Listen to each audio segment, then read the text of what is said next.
یا ایھا الذین آمنوا، اے لوگو جو ایمان لائے ہو، من یرتد منکم عن دینہ، تم میں جو بھی اپنے دین سے پیچھے ہٹے گا، فسوف یأتی اللہ بقوم، اللہ ایسے لوگوں کو لائے گا، یحبہم، کہ اللہ ان سے محبت کرے گا، ویحبونا، اور وہ اللہ سے محبت کریں گے۔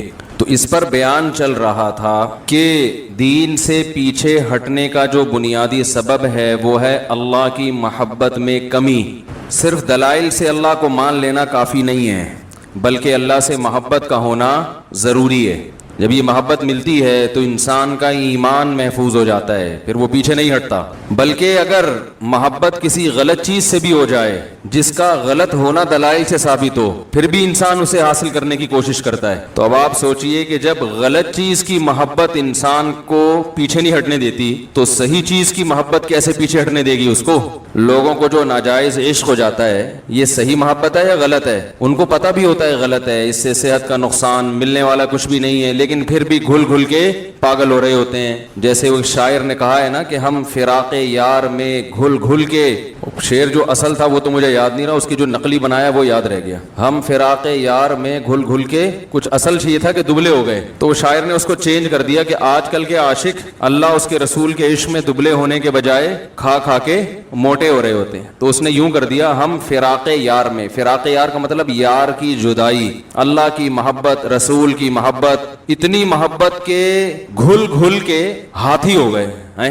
انسان جب گھلتا ہے تو ہاتھی بھی سمٹ کے ہرن بن جاتا ہے، لیکن ہم اللہ کی محبت میں گھل گھل کے، بولو بھائی، ہاتھی ہو گئے۔ کہہ رہے اتنے گھلے رستم کے ساتھی ہو گئے۔ رستم پہلوان اور بھولو پہلوان اب آپ کو دیکھ کے شرم محسوس کر رہے ہیں۔ تو یہ بھی اللہ اور اس کے رسول کی محبت کا ایک اسٹائل ہے کہ آپ رسول کے عشق میں کھاتے زیادہ ہیں، سمجھ رہے ہیں نا؟ کیونکہ وہ نبی کی محبت کا جو طریقہ آپ نے ایجاد کیا، اس میں کثرت سے روزے اور کثرت سے تہجد، کہ رات کو آپ اللہ کے سامنے کھڑے ہو کر اپنے آپ کو تھکائیں، اس سے بھی انسان دبلا ہو جاتا ہے نا۔ کیا ہو گیا کیا ہو گیا بھائی؟ اللہ کی محبت میں اپنے آپ کو آپ نے تھکایا، بھائی پہلے ہی صحیح تھا یار، اس کو کیا چھڑ دیا آپ نے۔ الفلاحیہ کا قیامت کی بڑی بڑی علامات میں سے ایک علامت یہ ہے کہ الفلاحیہ کا اسپیکر صحیح ہو جائے گا، الفلاحیہ کا اسپیکر ٹھیک ہو جائے گا۔ بڑی بڑی علامات میں سے بہت بڑی بڑی علامتیں ہیں، کہ ایک علامت یہ آئی تھی کہ جنرل مشرف پہ مقدمہ چلے گا، قیامت کی بڑی علامت۔ ایک یہ تھی کہ الطاف بھائی واپس آ جائیں گے، ٹھیک ہے نا۔ ایک علامت یہ بھی بیان کی جاتی تھی قیامت کی علامات، اور بھی بہت ساری ہیں، لیکن وہ سیاست کی طرف چلا جائے گا معاملہ، ملک میں کرپشن کا خاتمہ ہو جائے گا۔ تو ایک بہت بڑی علامت یہ ہے کہ الفلاحیہ کا لاؤڈ سپیکر صحیح ہو جائے گا۔ تو ابھی بھی صحیح نہیں ہے، جو مجھے آواز میں نا مشکل ہو رہی ہے، آواز مزیدار نہیں ہے، ہر آدمی چھیڑ رہا ہے اس کو، اس کا کوئی کچھ سسٹم بنائیں، یہاں کیمرہ لگائیں، جو سیٹنگ ہے نا اس کو ہر ایک چھیڑتا ہے، بس جو بھی ہے یہ چھیڑ رہا ہے کوئی لازمی، یہ پری پلان کے بغیر نہیں ہو سکتا۔ میں نے بہت اس میں اچھا گمان رکھا کہ نہیں یار نہیں ہوتا، جنات آ کے کرتے ہوں گے، ایسا نہیں ہے، یہ کوئی بندہ آ کے باقاعدہ چھیڑتا ہے اس کو۔ دشمنی ہوگی کسی کو ہم سے، کسی سے قرض لے کے ہم واپس نہیں کر رہے ہوں گے، کوئی چابی بنوائی ہوئی ہے کسی نے دوسری، میرا خیال ہے، یہ حقیقت بتا رہا ہوں، آپ اس کو مذاق نہ سمجھیں، کیونکہ ایسا ہو نہیں سکتا کہ بڑے بڑے ماہرین کو لے آئے ہم، انہوں نے ایک سیٹنگ ہوتی ہے فجر میں، وہ سیٹنگ آؤٹ ہوئی ہوتی ہے، فجر کی تلاوت میں مجھے مزہ ہی نہیں آتا، وہ مائک خراب ہو چکا ہوتا ہے، اس میں کبھی گونج رہا ہے، کبھی آواز کم ہے، اور ہر بیان میں نئے سرے سے سیٹنگ کرنی پڑتی ہے۔ تو کوئی بندہ ہے جو چھیڑ رہا ہے اس کو، اس نے چابی بنوائی بھی ہوگی، کیونکہ یہاں 8-10 سال پہلے کسی نے ایک چابی بنوائی بھی تھی، وہ اس نے لاکر سے پیسے نکالے، خیر پکڑا گیا پھر وہ۔ تو ایسے ہی کوئی بندہ ہوگا جو بنوائی بھی ہے، کچھ گڑبڑ کر رہا ہے اس کو، یہ سنجیدگی سے اس کو نوٹ کریں۔ آپ دیکھیں کہ جیسے بھی جو سیٹنگ ہے نا اس کی تصویر کھینچیں اور دیکھیں اثر میں وہی سیٹنگ ہے یا نہیں ہے۔ کیمرے تو لگے ہوئے ہیں نا، اگر وہ آؤٹ ہے تو ہم کیمرے میں پھر دیکھیں گے کہ کون گھسا ہے اس میں، تو بٹن چھیڑا کس نے۔ یہ جو جنات ہے نا یہ نہیں کرتے کام۔ آپ کو پتا ہے میں نے ایک دفعہ بیان میں یہ کہا تھا کہ ایک صاحب کہنے لگے ہمارے گھر میں کچھ الٹے سیدھے کام ہو رہے ہیں، لاکر کھلا ہوا ہوتا ہے، یہ ہوتا ہے، بہت دیکھ لیا کوئی۔ میں نے کہا اپنے ہی گھر کا کوئی چور ہے۔ وہ کہہ رہے نہیں ہمارے گھر میں کوئی ایسا نہیں ہے۔ میں نے کہا بھائی ایسا ہی ہے۔ تو میں نے کہا خفیہ کیمرہ لگاؤ، پتہ نہ چلے کہ کیمرہ لگایا ہے، تو یا تو وہ جن آنا چھوڑ دے گا یا وہ پکڑا جائے گا۔ کل کسی نے مجھے واٹس ایپ پہ ویڈیو بھیجی کہ گھر میں رات کو روزانہ نل کا کھلا ہوا ہوتا تھا، صبح جب گھر والے اٹھتے تو نل کا خود سے پانی بہ رہا ہوتا تھا۔ بہت دیکھ لیا بھائی یہ کون ہے جو رات کو نل کا جا کے کھولتا ہے۔ عاملوں کو فون کیا، انہوں نے کہا جنات کا کیس ہے اور یہ ہے، اور ہزاروں روپے اڑا دیے اس چکر میں۔ یا تو میرا بیان انہوں نے کہیں سنا کہ خفیہ کیمرہ لگائیں، یا ویسے ہی ان کے ذہن میں آیا کیمرہ لگایا، تو انہوں نے مجھے وہ کیمرے کی ویڈیو بھیجی کہ وہ جن پکڑا گیا۔ عاملوں نے سب نے یہ کہا کہ کیا ہے اثرات ہیں، کیونکہ ان بیچاروں کے پاس میں نے بتایا تھا نا ایک حکیم کو